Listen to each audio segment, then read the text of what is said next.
భగదత్తుడు యుద్ధం చేస్తూ వైష్ణవాస్త్రం ప్రయోగించాడు.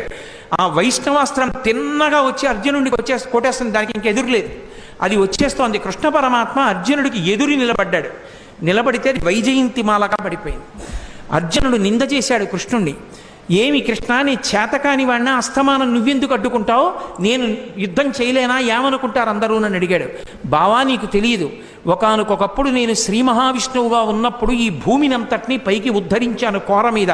అప్పుడు భూదేవి నా సంపర్కాన్ని అపేక్షించింది. మా ఇద్దరికీ పుట్టిన కొడుకు నరకాసురుడు. ఆ నరకాసురుడు మళ్ళీ తల్లి చేతిలోనే చనిపోవాలి.